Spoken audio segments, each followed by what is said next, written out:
Dastagir Jahangir, Washington DC থেকে। আমরা সবসময় বাংলাদেশের কথা বলি, আমরা কথা বলি ইন্দো প্যাসিফিক জোন নিয়ে, আমরা কথা বলি বাংলাদেশের আর্থ সামাজিক প্রেক্ষাপট নিয়ে, আমরা কথা বলি কেন এই মুহূর্তে বাংলাদেশের অসাংবিধানিক যে সরকার ক্ষমতাসীন রয়েছেন, সে সরকার কি কারণে একটি বিষয়কে এমন ভাবে অবতারণা করেন যখন বাংলাদেশের সাংবিধানিক সরকারের প্রধান, যিনি ইতিমধ্যে প্রমাণ করেছেন যে রাজনৈতিক প্রেক্ষাপটে বা রাজনৈতিক মঞ্চে জীবিত থাকাটাই হলো শত্রুদের বিরুদ্ধে প্রথম পরাজয় স্বীকার না করা, আমি শেখ হাসিনার কথা বলছি, তাকে সার্বিকভাবে বাংলাদেশের একটি উগ্রবাদী মানুষের সামনে তাকে অপমানিত করা অথবা তাকে জনগণের সামনে পরাস্ত করার যে পরিকল্পনা বাংলাদেশের মেটিকুলাসলি ডিজাইন করা কিছু মানুষ মনে মনে পোষণ করেছিলেন, তা থেকে তিনি নিজকে রক্ষা করতে পেরেছেন। কিন্তু আজকে যে বিষয়গুলো নিয়ে আপনাদের সামনে কথা বলবো, আমার সাথে রয়েছেন আপনাদের সুপরিচিত বাংলাদেশের এককালীন সরকারের, আমরা যেটাকে বলি পাবলিক প্রসিকিউটর, কুমিল্লার জনগণের আদালতে যিনি অনেক দিন পরে কাজ করেছেন, বর্তমানে ওয়াশিংটন বা যুক্তরাষ্ট্র প্রবাসী। আমার সাথে রয়েছেন অ্যাডভোকেট আনিস মিঠু। আমি ওনার নামটা সম্পূর্ণভাবে মনে রাখতে পারি না বলে উনি অনেক অভিযোগ করেন। এটা আমি বলবো যে স্বয়ংক্রিয় ও ইচ্ছাকৃত ভাবে, কারণ মিঠু একজন রাজনৈতিক ব্যক্তিত্ব, তাকে মিঠু বলেই আপনারা জানা উচিত। মিঠু ভাই, হাউ আর ইউ, কেমন আছেন?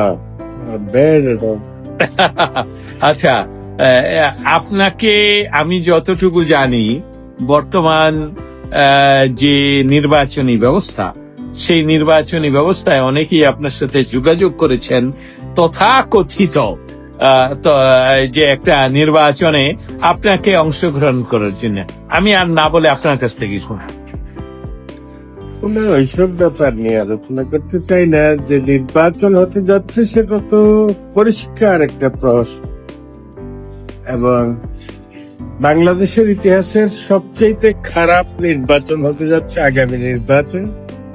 আমার ধারণা সবচাইতে বেশি হত্যাযজ্ঞ ঘটবে আগামী নির্বাচনে, সবচাইতে বেশি ভোট লুটতরাজ হবে আগামী নির্বাচনে, এমনকি রাতের ভোটও হবে আগামী নির্বাচনে। যত রকম অপরাধ গত 50 বছরে নির্বাচনে হয়েছে, তার সবকটি এবারের নির্বাচনে একসাথে হবে। এর চাইতে খারাপ নির্বাচন অতীতে কেউ দেখে নাই, ভবিষ্যতেও কেউ দেখবে এমনকি আমি মনে করি। মিঠু ভাই, আপনাকে অনেকে পার্সোনালি অনেক প্রশ্ন করছেন। অনেক খন্দকার জাহাঙ্গীর শামীম উনি বলছেন যে উনি আপনাকে ওয়াচ করছেন। আরেকজন মোহাম্মদ সৌরভ হুসাইন বলছেন, মিঠু ভাই কেমন আছেন? আপনি আসলে কেমন আছেন? আমি খুবই মন্দ আছি। আমি নিজের দেশ থেকে এত দীর্ঘদিন দেশের বাইরে থাকি নাই, এই প্রথমবারের মতো থাকতে হচ্ছে। আমার ধারণা ছিল যে ইউনুসকে আমি খুব উচ্চাসনে লোক মনে করতাম, খুব জ্ঞানী, মেধাবী, দক্ষ একজন জ্ঞানী মানুষ। এই মানুষটি যখন সরকার নিলে, আমার ধারণা ছিল বাংলাদেশের শ্রেষ্ঠ সরকার হবে। কিন্তু এই সরকার যে এত লেজে করে অবস্থা হবে, এবং এই সরকার যে এত নিষ্ঠুর হবে, ইউনুসের মতো বয়স্ক মানুষ যে এত লোভী হবে, কোনোভাবেই আমার ধারণার মধ্যে ছিল না। পৃথিবীর কোন জ্ঞানী গুণী মানুষের উদ্দেশ্যে, ছাত্রদের উদ্দেশ্যে এত অশ্লীল কথা বলে না। যেমন যেটি সারা বিশ্বের জ্ঞানী মানুষদের কাছ থেকে আমরা শুনেছি, যে ছাত্রদেরকে বলে তোমরা শিক্ষার প্রতি মনোযোগী হও, শিক্ষাই সম্পদ, শিক্ষাই তোমার জীবন। উনি কি বলেছেন? কি বললেন? বললেন যে বুদ্ধি থাকলেই ডাকো। এটা একটা নির্লজ্জ কথা। বুদ্ধি থাকলেই টাকা। সক্রেটিসের বুদ্ধি ছিল না, তার কাছে তো টাকা ছিল না। কবি নজরুল বুদ্ধিমান ছিলেন না, কোনো টাকা ছিল না। আপনি কার্ল মার্কস মেয়ের চিকিৎসা করাতে পারেন এই টাকার অভাবে, মেয়ে মারা গেছে। কিন্তু আমাদের রাজ্যে কই, কিন্তু এই বেটা বললো বুদ্ধি থাকলেই টাকা। সে যেমন বুদ্ধি করে টাকাওয়ালা হয়েছে, 6,000 টাকার বেতন পেত, এখন 60-600 কোটি টাকা ট্যাক্স ফাঁকি দেয়। বুদ্ধি আছে বলেই তো, বুদ্ধি আছে বলেই তো সেই গ্রামীণ ব্যাংকের আপনি মালিক। এই কথাটা যখন বলছেন তখন আমি আপনাকে আরেকটি কথা জিজ্ঞেস করার ইচ্ছা, সেটা হলো যে উনি কিছুদিন আগে বলেছেন একটা ইন্টারভিউয়ে, যখন ওনাকে জিজ্ঞেস করা হচ্ছিল যে প্রাক্তন বা যে আওয়ামী লীগ ক্ষমতাচ্যুত হওয়ার পর যে বাংলাদেশের সরকারের বিভিন্ন জায়গায় আওয়ামী লীগের দোসররা রয়ে গেছেন, উনি বলছেন যে তোমার গ্রামেও আছে। এই বিষয়টা নিয়ে যদি আপনি কত বড় ভণ্ড হলে এই কথা বলতে পারে? সরকারে থাকা আর গ্রামে থাকা কি এক কথা? তাকে তখন ছাত্ররা বললো যে আপনার সরকার আছে, উনি বলা উচিত ছিল কারা কারা আছে, কিভাবে আছে দেখাও, আমরা ব্যবস্থা। কিন্তু উনি যখন বললেন যে তোমার গ্রামের প্রতিবেশী, এটার মিনিং কি? ওই যে ছোটকালে শুনছিলাম কুটনা বুড়ি ময়মুনা, ঠিক কুটনা বুড়ির মতো তোমার গ্রামেও আছে। আর এটা কোনো কথা হলো নাকি? গ্রামে তো থাকবেই, গ্রামে থাকার সরকারি থাকবে এক কথা হলো? গ্রাম থেকে মানুষ তাড়িয়ে দেবেন আপনি, সমর্থকদের তাড়িয়ে দিবেন, সমর্থকদের মন জয় করে নেবেন সুশাসন দিয়ে। সেটা না করে বললেন যে আমরা তাদেরকে জেলে দিয়ে দেবো, অথবা নিজেদের মধ্যে নিয়ে দেবো। কত বড় অশ্লীল কথা এগুলি রাজনীতির জন্য, দেশের জন্য। তাকে আমরা কিভাবে শিক্ষিত মনে করেছিলাম? একটা ভণ্ড প্রতারক, স্বার্থপর মানুষ, নিজের টাকা ছাড়া, আয় উপার্জন ছাড়া কিচ্ছু বুঝে নাই।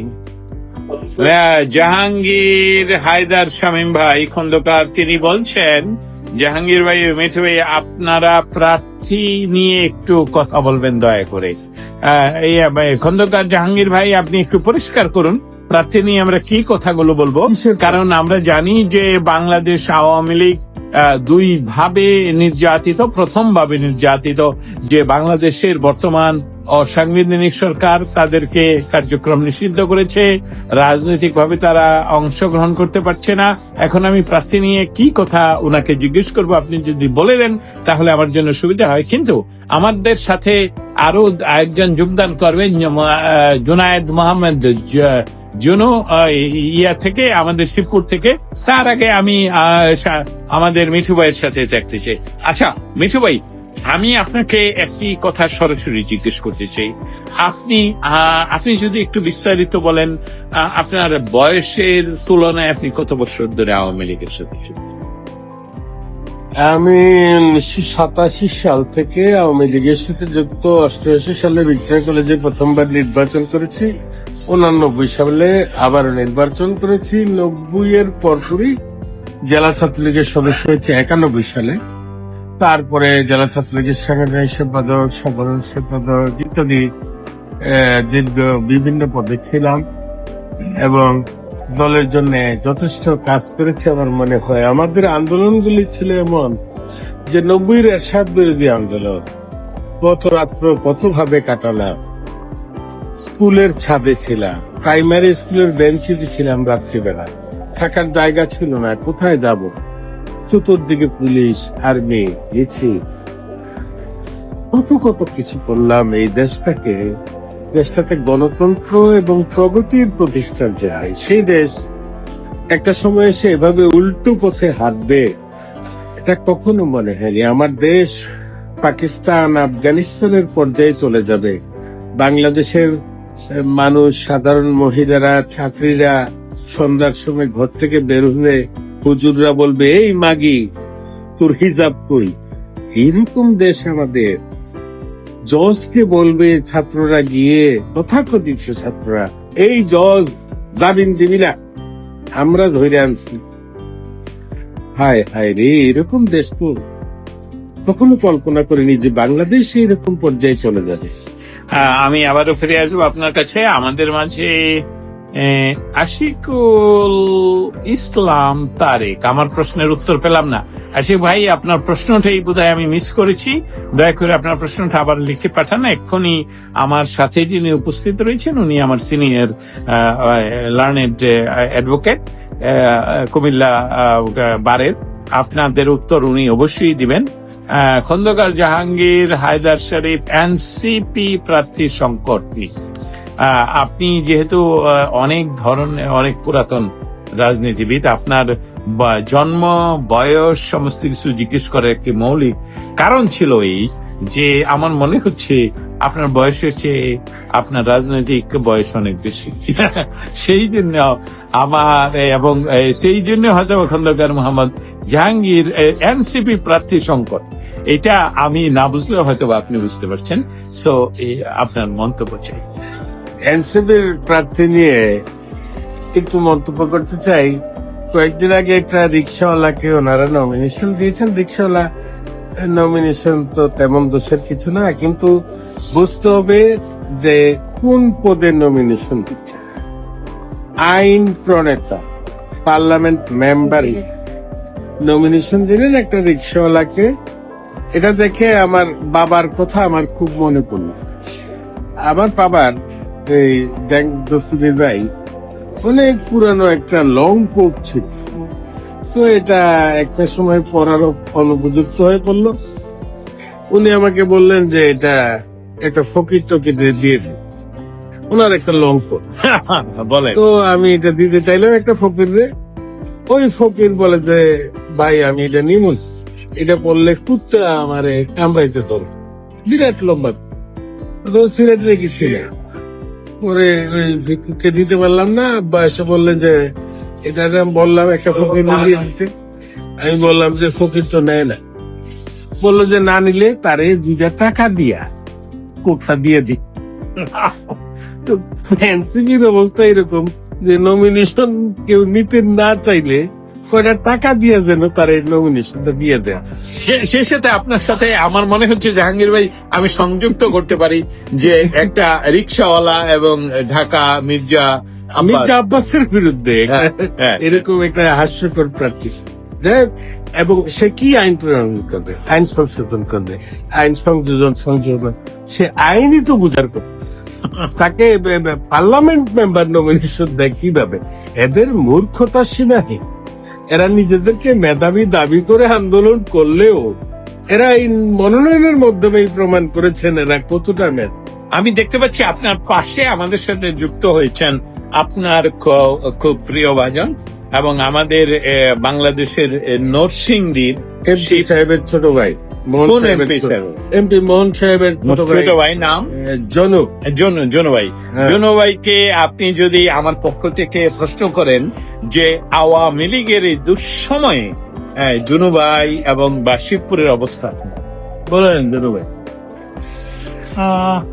আমাকে যদি বলতে বলেন তাহলে আমি বলবো যে তথাকথিত 36শে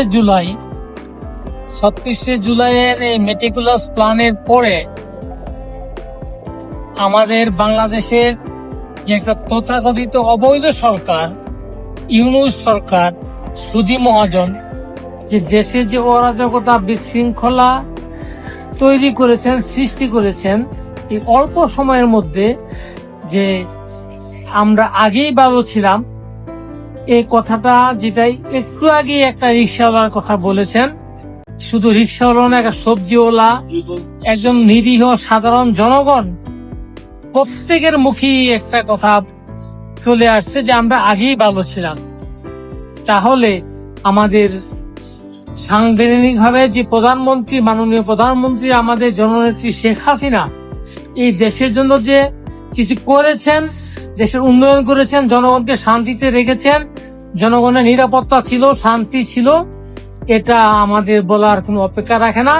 ইনশাল্লাহ আগামীতে খুব অচিরেই শেখ হাসিনা দেশে ফিরবেন এবং আবার এই জনগণের কল্যাণে, জনগণের জন্য উনি ক্ষমতা হাতে নিবেন এবং দেশকে আরো উন্নয়নের শিখরে আরোহণ করবেন, এই আশাবাদ আমরা ব্যক্ত করি। এবং আপনি আশাবাদ ব্যক্ত করছেন, কিন্তু আমরা যে কথাটা আপনি আমাকে একটু বলছেন যে এই অবস্থায়ও আমরা আমাদের এলাকার যতটুকু সম্ভব আমাদের তৃণমূল পর্যায়ে নেতা কর্মীদের সাথে আমাদের একটা যোগাযোগ যতটুকু সম্ভব তাদের সাথে আমাদের যোগাযোগ আছে, কথা বলি, সহযোগিতা বা আর্থিক বা ওই শক্তি, সাহস এবং দলীয় যেই স্পিড দেওয়া দরকার সেটা আমরা দিচ্ছি। যার যার অবস্থান থেকে প্রত্যেকেই দিচ্ছে। আমার মনে হয় সমস্ত বাংলাদেশের প্রত্যেকটা আওয়ামী লীগের নেতা কর্মী তারা এখন উজ্জীবিত, তারা আশাবাদী। আমি আপনার কাছে আবারও ফিরে আসবো। আমি চলে যাচ্ছি আমাদের নেতা যারা শুনছেন তাদের কিছু প্রশ্ন নিয়ে। কিছু বিদেশি ভাড়াটিয়া এসে দেশটা ধ্বংস করে যাচ্ছে, আপনারা শুনে রাখুন। ওরা নিশ্চয়ই বলছে আমাদের চট্টগ্রাম নিয়ে, আমাদের বন্দর নিয়ে। আসসালামু আলাইকুম জাহাঙ্গীর ভাই, কেমন আছেন? আমি ভালো আছি, আপনাকে ওয়ালাইকুম সালাম। এবং আমি আরো কিছু প্রশ্ন আপনাদের উচিত তৃণমূলের নেতা কর্মীদের ব্যাপারে কিছু বলা যায়। বড়ই সংগ্রাম যুক্ত, এটা দুইজনের কে জিজ্ঞেস করছেন। আমাদের সাথে অ্যাডভোকেট মিঠু ভাইকেও জিজ্ঞেস করছেন এবং শিবপুরের যিনি রয়েছেন তাকেও জিজ্ঞেস করছেন আপনাদের কাছে। খন্দকার জাহাঙ্গীর ভাই তুগরিল প্রধানমন্ত্রী কি বার্তা নিয়ে এসেছেন? জিয়াউল হক ভুটানের প্রধানমন্ত্রী কি বার্তা নিয়ে এসেছেন? আমি একটু প্রেক্ষাপট তুলে ধরি। আমি জানি আপনারা দুইজনই এই দেশে এই বিষয়ে পারদর্শী। বাংলাদেশকে সর্বপ্রথম পৃথিবীতে যে স্বাধীন রাষ্ট্র হিসাবে স্বীকৃতি দিয়েছিল সে ছিল ভুটান। সেই ভুটানের প্রধানমন্ত্রী যখন আজকে বাংলাদেশে আসলেন তখন এই অসাংবিধানিক রাষ্ট্রপ্রধান বলছি, সরকার প্রধান, তিনি আমাদের বিমানবন্দরে উপস্থিত ছিলেন। এই সামষ্টিক প্রেক্ষাপট নিয়ে অ্যাডভোকেট সাহেব, আমার কাছে সবচাইতে ভালো লেগেছে যে উনি এই সরকার প্রধানকে নিয়েই স্মৃতিসৌধে গিয়েছে। তিনি কিন্তু স্মৃতিসৌধে যাওয়াটা মিস করেন না।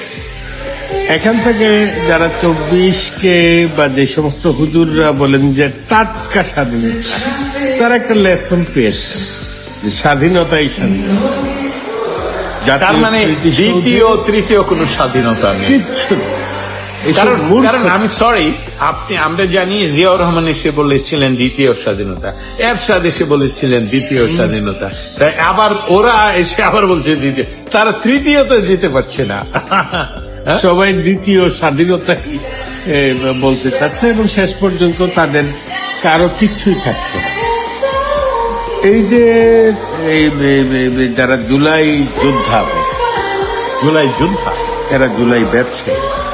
জুলাই যোদ্ধা বললেন আবার, এরা জুলাই ব্যবসায়ী। আচ্ছা, এরা সর্বোচ্চ প্রতারণা করেছে বাংলাদেশের মানুষের সাথে।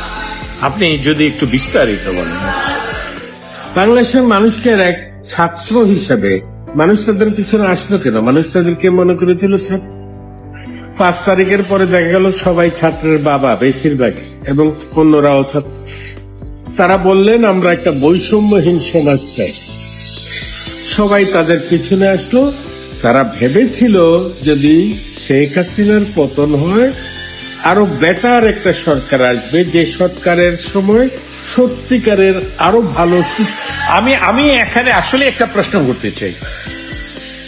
বাংলাদেশের জন্ম 1971 সনে 16 ডিসেম্বর। বাংলাদেশের জাতির জনক বঙ্গবন্ধুকে 3.5 বছরের মাথায় হত্যা করা হলো 75-এর 15 আগস্ট। তার পরবর্তীতে আমরা দেখেছি যে এই যে আমাদের বাংলাদেশের জনকের হাত থেকে অন্যান্য মানুষেরা এই দেশটাকে নিয়ে বিভিন্ন ভাবে চেষ্টা করেছে তাদের মতন করে বলতে, কিন্তু তারা দেশকে না এগিয়ে তাদের নিজস্ব পকেট পূর্তি বলেন, নিজস্ব। তারপর আবার শেখ হাসিনা এসে এটাকে উল্টিয়ে দিলেন। সেই উল্টানোর পর আজকের যে বাংলাদেশ, সেই বাংলাদেশ কিন্তু 71 এবং তার পরবর্তী সরকারগুলোর বিপরীতে যদি বলি তাহলে সবচেয়ে বেশি যে কোনো ক্যাটাগরিতে, এনি ক্যাটাগরি, আপনি মানব, নারী স্বাধীনতা, তারপরে বলেন কমিউনিকেশনের উন্নয়ন, কাঠামোগত উন্নয়ন, এসবগুলো সমস্ত কিছু করলেন একমাত্র আপনাদের লিডার শেখ হাসিনা। আপনাদের বলছি এই কারণে, শেখ হাসিনা আলটিমেটলি বঙ্গবন্ধু তনয়া হলেও আওয়ামী লীগের লিডার। রাইট। তাহলে কেন জনগণকে আপনারা এই যে আসিফ নজরুল, যাকে মোহাম্মদ নজরুলকে আসিফ নজরুল, সে বলল 26 লাখ ভারতীয়রা বাংলাদেশে চাকরি করে, সমস্ত কিছু এখনো পর্যন্ত প্রমাণিত নয়। তারপরে আমরা জানি একজন সাংবাদিক দম্পতির হত্যার যারা মনে করেছিল সাগর, সমস্ত কিছু এখন তাদের হাতে। তারপর বিডিআর হত্যা তাদের হাতে। আপনি যদি দেখুন, আওয়ামী লীগ যে কোনো সরকারের চাইতেই ভালোভাবে দেশ চালিয়েছিল, কিন্তু আমাদের প্রত্যাশা ছিল আরো বেশি। আওয়ামী লীগ বাংলাদেশের সবচাইতে পুরনো সংগঠন, দেশপ্রেমিক সংগঠন, যেই সংগঠনের নেতৃত্বে স্বাধীনতা এসেছে। এই সংগঠনের কাছে আমাদের প্রত্যাশা আরো বেশি ছিল। যতটুকু উন্নয়ন করেছেন, যতটুকু সমৃদ্ধি দিয়েছেন রাষ্ট্রকে, তার চাইতে আরো বেশি আমরা চেয়েছিলাম, এখনো চাই, এখনো প্রত্যাশা আওয়ামী লীগের কাছে। আওয়ামী লীগ যদি আমাদেরকে গণতন্ত্র দিতে না পারে, বিএনপি জামাত কেন দেবে? আওয়ামী লীগ যদি সুশাসন না দিতে পারে, ওরা কেন দেবে? ওরা তো দেশের ক্ষতিকর একটা সংগঠন। আপনাকে স্টপ করতে হচ্ছে। আচ্ছা, আই এম সরি, কুমিল্লার আওয়ামী লীগ ধ্বংস করার কারিগর বাহারকে নিয়ে কিছু বলার আপনার কাছে অনুরোধ। এই মুহূর্তে এইসব নিয়ে কথা না বলাই ঠিক হবে। কন্টিনিউ তাহলে আগে থেকে চলে যান। আপনার যিনি প্রশ্ন করেছেন, আমি বুঝতে পারছি যে এই ধরনের প্রশ্ন আসতেই পারে। দেখুন, পতনটার কারণই কিন্তু এই সমস্ত কারণ। বাংলাদেশ, আমি একটা স্ট্যাটাস দিয়েছিলাম পতনের অনেক আগে, নিউ ইয়র্কে বসে নেত্রী তখন আপনি আপনাকে একটু ক্লিয়ার করেন কুমিল্লা নিয়ে। নিউ ইয়র্কের জাতিসংঘের একটা মিটিং এর নেত্রী যখন আসলেন, আমি একটা স্ট্যাটাস দিয়েছিলাম, বাংলাদেশ প্রতিদিন ছেপেছিল সেটা হচ্ছে বাংলাদেশ আওয়ামী লীগের সকল কর্মী দস্তুকি পায়। আমি লিখেছিলাম, সবাই চান আওয়ামী লীগের সবাই যে জননেত্রী শেখ হাসিনা আবারও প্রধানমন্ত্রী হোক, কিন্তু তার এলাকার এমপিটা যেন ফেল করে। একটু আগে কিন্তু আমাকে এই লাইভের আগে কিন্তু এই বিষয়টা আপনি বুঝিয়েছিলেন। আপনি কি এটা কি একটু তুলনামূলক ভাবে আমাকে যেটা বুঝিয়েছিলেন যে 5ই অগস্ট 3রা অগস্ট গত বছর এই সার্বিক বিষয়টা যদি আমার ব্যাপারটা এরকম হয়ে গিয়েছিল, আমরা বা বাংলাদেশের সবাই যখন বুঝতে পারছিলেন যে শেখ হাসিনা সরকারের পতন হতে যাচ্ছে, ঢাকা শহরে, ঢাকা বিশ্ববিদ্যালয়ে আওয়ামী লীগ ক্ষমতায়, ছাত্রলীগ বের হয়ে গেল বিশ্ববিদ্যালয় থেকে, বুদ্ধারা তো তখনই বুঝেছেন কি হতে যাচ্ছে। বের হয়ে গেল কথাটা বোধহয় তারপরও না। তারপরও আওয়ামী লীগের 90% কর্মী মাঠে নামে নাই, কারণ তারা চেয়েছিল তার এমপিটার যেন কত। এটা এটা এটা আমি বুঝিনি। আবার যদি ধরেন, প্রত্যেকটা এলাকার আওয়ামী লীগের কর্মীরা 100% সমর্থন তখনও ছিল, এখনো আছে শেখ হাসিনার, বঙ্গবন্ধুর বঙ্গবন্ধুর কন্যা। কিন্তু তার এলাকা, তার যে নির্বাচনী এলাকা, সেখানকার যে একটা এমপি আছে, এমপির আত্মীয় স্বজন, চেলাচমন্ড, লাঠিয়াল বাহিনী, এদের বিরুদ্ধে প্রতিটা আওয়ামী লীগ সমর্থক খুব দৃঢ়ভাবে ছিল। তারা বুঝেছিল যে শেখ হাসিনার যদি পতন হয়েও যায়, তিনি তো আবারও প্রধানমন্ত্রী হবেন 5 বছর পরে বা কখনো, কিন্তু এই বেটার পতনটা খুব জরুরি। প্রয়োজনে আমি নিজে চলে যাব, তবুও এটা পতন। আমি আপনার কাছ থেকে একটু সময় চেয়ে নিচ্ছি। শ্রোতা মন্ডলী, আমার সাথে উপস্থিত রয়েছেন আমাদের খুব সুপরিচিত রাজনৈতিক বিশ্লেষক এবং এক সময়ের পাবলিক প্রসিকিউটর, শিশু এবং নারী অপরাধ দমন, আমরা জানি বাংলাদেশের একটি অন্যতম বৃহত্তম জেলা কুমিল্লাতে, এবং উনি আওয়ামী লীগের একজন সক্রিয় কর্মী। উনি প্রাক্তন একজন ছাত্রলীগের খুব প্রণিধানযোগ্য নেতা এবং আমাদের কুমিল্লা জেলা ছাত্রলীগের সাধারণ সম্পাদক ছিলেন। তিনি যে কথাটুকু আমার সামনে, আপনাদের সামনে তুলে ধরছেন, সেই কথাটুকুর বিশ্লেষণ আমরা অবশ্যই আমার মতন করে আপনার মতন করে আমরা শুনবো, কিন্তু ওনার মুখ থেকে শোনার একমাত্র কারণ হলো যে কারণ তারা ছিল ক্ষমতার অংশ, আমি আর আপনি ছিলাম না। আবারও চলে যাচ্ছি মিঠু ভাইয়ের কাছে। মিঠু ভাই, হ্যাঁ, যে কথা বলতে চাচ্ছিলাম, ওই ব্যাপারগুলি আমাদের অনুধাবন করার দরকার ছিল। তো আমরা যদি আমাদের 15 বছর যাবৎ একই লোক বারবার দায়িত্ব না দিতাম, তারা এতটা দানব আকৃতির হতে পারতো না, মানুষ তাদের এতটা ঘৃণা করতো না। অন্যরা আসলে আপনি যে কথাটা বলতে চাচ্ছেন তার অর্থ হলো যে বাংলাদেশে বঙ্গবন্ধু তনয়া শেখ হাসিনার সম্বন্ধে কোনো প্রশ্ন নেই তৃণমূল পর্যায়ে, কিন্তু প্রতিটি উপজেলা পর্যায়ের যে আওয়ামী লীগ এমপি বা নেতৃবর্গ ছিলেন তাদের সম্বন্ধে তাদের সাধারণ তৃণমূলের ছিল সম্পূর্ণ ভাবেই তাদের পরিবর্তন চাচ্ছিলেন। Is it correct? It is correct. তাহলে বলেন, তাদের এক একটা চাকর বাকর ফোন করলে ওসিরা দাঁড়িয়ে রিসিভ করতে। আমরা যারা ছাত্র নেতা ছিলাম, আমরা ছিলাম মূল্যহীন, আমরা নিজে থেকেই দূরে সরে যাচ্ছিলাম, কারণ আমরা বুঝতে পারছিলাম যে এখানে আমাদের আসলে দরকার নেই, কারণ এরাই যথেষ্ট। কিন্তু যখন আন্দোলন শুরু হলো, এই সমস্ত সুদক্ষ নেতারা যারা অনেক টাকার মালিক, তারা কিন্তু কেউ কোনো জেলায় 500 লোকের মিছিল করতে পারবে। উদাহরণ আমার কুমিল্লায় বাহার সাহেব দক্ষ সংগঠন, কিন্তু আমি দেখছিলাম যে ওনার মিছিলে কিন্তু আগে যেখানে 20,000 10,000 ডাকলেই মানুষ হয়ে যেত, সেখানে আন্দোলনের সময় 500 লোক একত্রিত করতে পারেন না, বরং আমার কর্মীদের বাড়িতে উনি লোক পাঠিয়ে তোয়াজ করে তাদেরকে মিছিলে আসার চেষ্টা করলেন। অপ্রিয় সত্য কথা বলি, আপনি কি ডাক দিয়েছিলেন? আমরা তো তখন ভয়ে তটস্থ ছিলাম। আমরা যদি নেত্রীর পক্ষেও মাঠে নামি, এমপির লোকেরা তো পিছন থেকে আমাদেরকে গুলি করতে পারে, সেই ভয়েই তো আমরা আসতে পারি না। দূরত্বটা এমন ছিল এর আগের ইমিডিয়েট পাস ইলেকশন নিয়ে, কারণ আমরা আমাদের একটা প্রার্থী ছিল, তারা তো ইমিডিয়েট ইলেকশন। আপনি কত সনের কথা বলছেন? 24 সালেরই। 2024-এ কি আপনি দামি নির্বাচনের প্রার্থী ছিলেন? আমি প্রার্থী ছিলাম না, আমি প্রধান সমন্বয়ক ছিলাম। আমার প্রার্থী ছিলেন আমাদের প্রয়াত আব্দুল খান সাহেবের কন্যা, এবং সে পাশ করার কথা ছিল। ডিসি সাহেব আপনার কাছে ফিরবো। আমি ফিরে আসতেছি জনভাইয়ের কাছে। আচ্ছা বলুন তো, যে দামি নির্বাচনের প্রার্থী আওয়ামী লীগ প্রার্থী এই বিষয়ে গত নির্বাচন সম্বন্ধে জনু ভাই আমাদের বাংলাদেশের নরসিংদী জেলার শিবপুর উপজেলা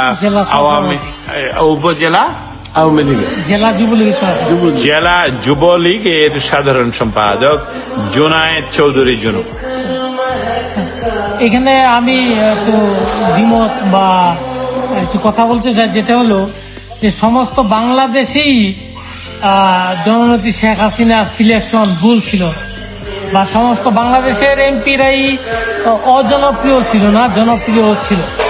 আপনার ভাই তো জনপ্রিয় ছিল। আমি আমার ভাই কথা না বললাম, সমস্ত বাংলাদেশি মানে কিছু বিতর্কিত ছিল, কিছু সিলেকশন ভালো ছিল, জনপ্রিয় ছিল, সব মিলিয়ে ছিল। কিন্তু গত যে পরিস্থিতিটা বা যে 24শে জুলাই যেটা বলি আমরা, যে পরিস্থিতি বলেন কি না তথাকথিত আমরা তারা বলে, কারণ এখানে একটা কথা আছে, যদি আমরা নেত্রী একটা কথা বলেছে যে আমি কোনো মার্ডারের বা খুনাখুনির বিনিময়ে, রক্তের বিনিময়ে ক্ষমতা আসতে চাই না। ওনার একটা ভিডিও বা কথোপকথন কালকে যদি সত্যি চাইতেন, যদি আমাদের সমস্ত বাংলাদেশের ওই 3-3 জুলাই না 3রা জুলাই 5 আগস্ট 3রা আগস্ট যে আমাদের সমস্ত বাংলাদেশি নেতা কর্মীদেরকে বলতেছি আমি, যে ঢাকা রাজপথে থাকার কথা ছিল, কিন্তু কোন অদৃশ্য শক্তির ইশারায় বা অদৃশ্য শক্তির কথায়। জুনায়েদ ভাই আমি আপনার কথাটা রেফারেন্স দিয়ে বলছি। আমার কাছে যতটুকু সাংবাদিক হিসাবে